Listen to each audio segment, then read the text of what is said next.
Assalamualaikum warahmatullahi wabarakatuh. Perkenalkan, kami dari kelompok 4, kami akan menyampaikan presentasi aspek hiburan dan pendidikan terhadap dampak sosial informatika. Perkenalkan, di sini nama saya Muhammad Fadli dan di samping saya bernama Danis, dan di samping Danis ada bernama Nandi, dan di samping Nandi ada bernama Badrul, dan di samping Badrul ada bernama Haikal, dan di samping Haikal bernama Oji, dan di samping Oji bernama Robin. Halo guys, kembali lagi bersama saya Muhammad Ali. Saya di sini akan menyampaikan aspek hiburan. Aspek hiburan adalah suatu bentuk kegiatan yang menarik perhatian dan minat penonton atau memberikan kesenangan dan kesenangan. Ini bisa berupa ide atau tugas, tetapi lebih cenderung menjadi salah satu kegiatan atau peristiwa yang telah berkembang selama ribuan tahun, khusus untuk tujuan menjaga perhatian audisen. Pada umumnya, hiburan dapat berupa permain video, musik, film, operasi drum, ataupun berupa permainan bahkan olahraga.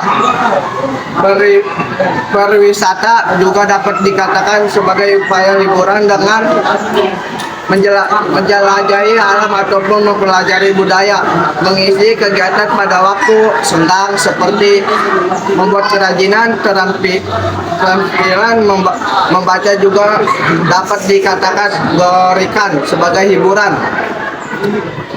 Di media sosial, semua orang dapat mempresentasikan dirinya sehingga hibur tidak harus berasal dari sebuah perusahaan hiburan. Sebut saja YouTube, di mana pengupload video bisa saja hanya dari satu orang ditonton oleh jutaan pengunjung. Dan yang kedua, dampak positif. Dampak positif, kemajuan teknologi komunikasi yang cepat dapat mempermudah komunikasi antara manusia dari suatu tempat ke tempat yang lain. Sosialisasi kebijakan pemerintahan dapat lebih cepat disampaikan kepada masyarakat.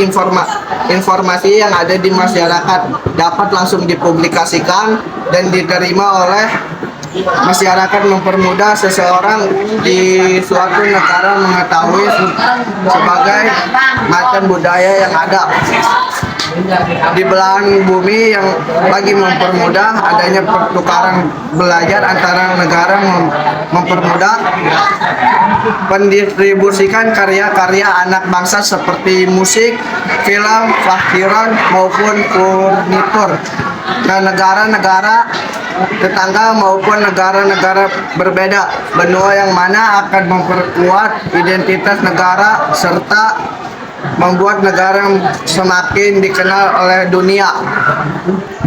Bersama saya Danis Wahadi, saya di sini akan membacakan dampak negatif. Yang pertama itu satu, perubahan dalam komunikasi. Perubahan yang paling terlihat dari perkembangan internet adalah orang-orang cenderung memiliki berkomunikasi melalui ponsel ketimbang datang langsung untuk bertemu secara tatap muka.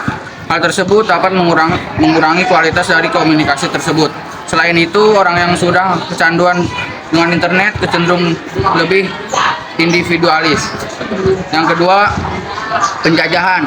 Budaya memang bagus dalam mempelajari budaya asing, akan tetapi akibat yang ditimbulkan adalah orang-orang yang akan lebih mencintai budaya asing ketimbang budaya sendiri. Jika seperti itu, secara tidak langsung budaya lokal dan terjajah oleh budaya asing. Akibatnya nilai-nilai budaya yang sudah temurun akan hilang, dan identitas budaya negara setempat juga akan hilang. Yang ketiga, selain budaya positif, budaya negatif juga dapat diakses dengan mudah dari internet.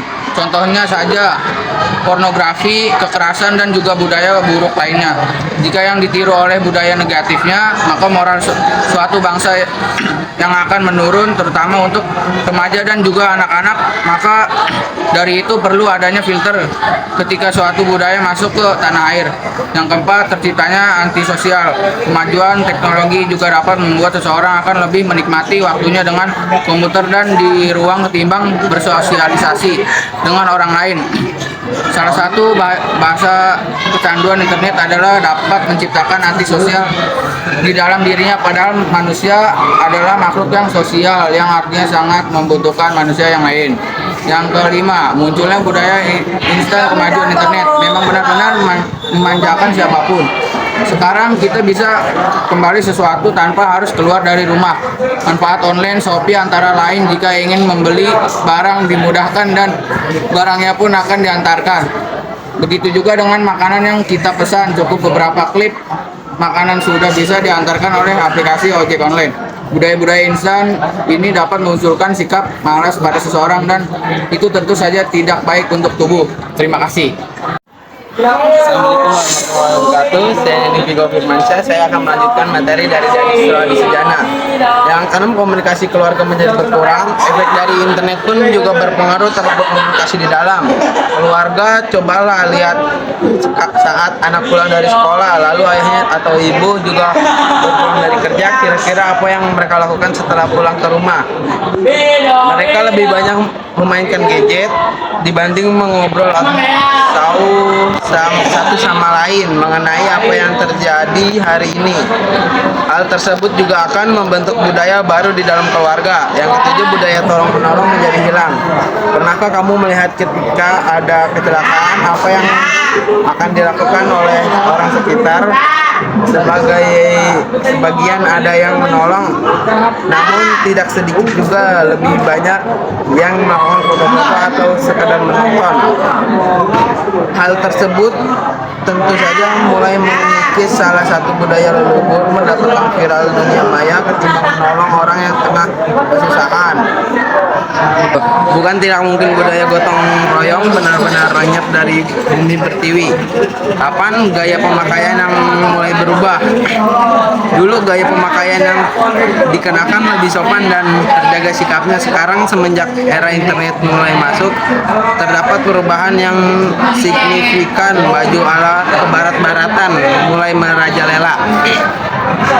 Jika baju yang dikenakan masih sopan, itu tidak masalah. Akan tetapi fakta bajunya yang terlihat kurang bahan justru disukai oleh anak muda. Sebab seperti itu, terus generasi selanjutnya mungkin tidak akan mengenal kembali pakaian tradisional daerah setempat. 9. Kesenian tradisional mulai ditinggalkan. Sama dengan poin ke-8, kesenian tradisional pun juga terancam akan punah sebab generasi penerus beranggapan bahwa budaya tradisional adalah budaya yang kuno, tua, dan tidak menarik sama sekali. Hal tersebut tidak terlepas dari pengaruh internet yang dapat mudah mengetahui kesenian. Kesenian dari sebagai mancanegara sudah seharusnya kita tumbuhkan rasa kebanggaan dari kelestarian seni tradisional tersebut kepada generasi sebab seni tradisional termasuk salah satu identitas negara. Yang terakhir, individualis. Dengan dimudahkan teknologi informasi, seseorang pun akan merasa bahagia yang dengan berbekal smartphone atau komputer, padahal manusia itu adalah makhluk sosial. Arti manusia itu membutuhkan manusia yang lain. Jika seperti ini dapat mengancam kejiwaan dan juga kesosialnya. Itu dilanjutkan oleh saya, Badrul Kamiludin. Saya akan menjelaskan tentang dampak teknologi informasi dan dalam bidang pendidikan. Teknologi informasi adalah suatu teknologi yang digunakan untuk mengelola data, termasuk memproses, mendapatkan, menyusun, menyimpan, memanipulasi data dalam berbagai cara untuk menghasilkan informasi yang berkualitas, yaitu informasi yang relevan, akurat, dan tepat waktu. Yang digunakan untuk keperluan pribadi, bisnis, dan pemerintahan, dan merupakan informasi yang strategis untuk mengambil keputusan. Teknologi komunikasi merupakan perluasan dari ilmu komunikasi dengan basis teknologi seperti wireless, internet, Netflix, komputer, dan sebagainya. Mencakup dua aspek, yaitu teknologi informasi dan teknologi komunikasi. 1. Teknologi informasi meliputi segala hal yang berkaitan dengan proses menggunakan berbagai alat membantu manipulasi dan pengelolaan informasi. 2. Teknologi komunikasi adalah segala sesuatu yang berkaitan dengan menggunakan alat bantu untuk memproses dan mentransfer data dari perangkat yang satu ke lainnya. Dan dampak teknologi informasi dalam bidang pendidikan teknologi komunikasi atau disingkat TIK, informasi dan sebagai bagian dari ilmu pengetahuan dan teknologi secara umum adalah semua teknologi yang berhubungan dengan pengambilan, pengumpulan, pengelolaan, penyimpanan, penyebaran, dan penyajian informasi. Dalam bidang pendidikan, ICT memiliki banyak peran. Teknologi informasi telah menjadi fasilitas pengalihan buku, guru, dan sistem pengajaran yang sebelumnya konvensional, menyebab teknologi informasi ilmu pengetahuan dalam tumbuh dan berkembang. Namun TIK juga memiliki dampak positif dan negatif terhadap kehidupan. Salah satu yang menonjol adalah di bidang pendidikan. Selanjutnya bersama saya Muhammad Haikal, saya di sini akan melanjutkan materi yang disampaikan oleh M. Batul. Menurut Rosenberg, dengan berkembangnya penggunaan TIK ada beberapa pergeseran dalam proses pembelajaran, yaitu yang pertama dari ruang kelas ke dimana dan kapan saja. Yang kedua dari kertas ke online atau saluran. Yang ketiga dari fasilitas fisik ke fasilitas jaringan kerja. Hal yang paling mutakhir adalah berkembangnya apa yang disebut cyber teaching atau pengajaran maya, yaitu proses pembelajaran yang dilakukan dengan menggunakan internet. Istilah lain yang makin populer saat ini ialah e-learning, yaitu salah satu model pembelajaran dengan menggunakan media teknologi komunikasi dan informasi khususnya internet. Menurut Rosenberg, e-learning merupakan satu penggunaan teknologi internet dalam penyampaian pembelajaran dalam jangkauan luas yang berlandaskan 3 kriteria, yaitu yang pertama, e-learning merupakan jaringan dengan kemampuan untuk memperbarui, menyimpan, mendistribusi, dan membagi materi ajar atau informasi. Yang kedua, pengiriman sampai ke pengguna terakhir melalui komputer dengan menggunakan teknologi internet yang standar. Yang ketiga, memfokuskan pada pandangan yang paling luas tentang pembelajaran di balik paradigma pembelajaran tradisional. Selain dengan perkembangan teknologi informasi dan komunikasi itu sendiri, pengertian e-learning bisa menjadi lebih luas, yaitu pembelajaran yang pelaksanaannya didukung oleh jasa teknologi seperti video, smartphone, komputer, dan internet. Saya Ahmad Mahroji, saya akan melanjutkan materi yang disampaikan Haikal. Teknologi pembelajaran terus mengalami perkembangan seiring dengan perkembangan zaman. Dalam pelaksanaan pembelajaran sehari-hari, kita sering jumpa adanya penerapan teknologi di dalam kegiatan pembelajaran ditandai dengan kehadirannya e-learning yang dengan semua variasi tingkatnya telah memfasilitas perubahan dalam pembelajaran disampaikan melalui semua media elektronik seperti audio atau video, TV interaktif, contoh CD, dan internet. Seperti yang sering dilakukan oleh guru atau dosen, yaitu mengkombinasikan alat teknologi dalam proses pembelajaran. Internet merupakan salah satu alat komunikasi yang murah, di mana memungkinkan terjadinya interaksi antar dua orang atau lebih. Kemampuan dan karakteristik internet memungkinkan terjadinya proses belajar mengajar jarak jauh atau e-learning menjadi lebih efektif dan efisien sehingga dapat diperoleh hasil yang maksimal. Namun demikian, dalam kehidupan sehari-hari kita tidak boleh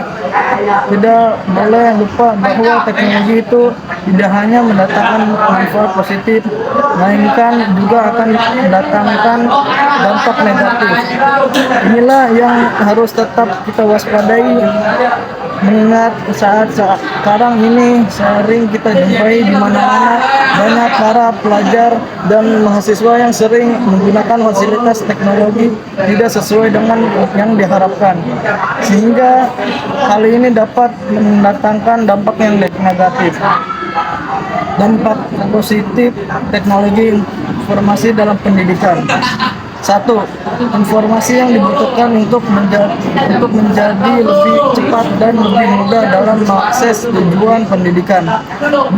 Informasi dalam pembelajaran tumbuh di dalam e-learning, inovasi yang lebih memudahkan proses pendidikan.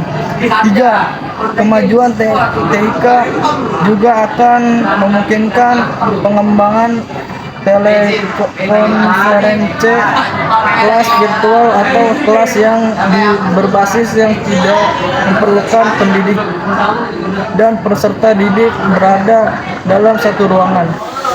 8. Mengurangi lag dalam penggunaan TIK dalam pendidikan dibandingkan dengan negara berkembang dan negara maju lainnya. 9. Peningkatan Yang kencang anjing suaranya, ulangi lu. melalui pengembangan dan pengembangan teknologi informasi dan komunikasi.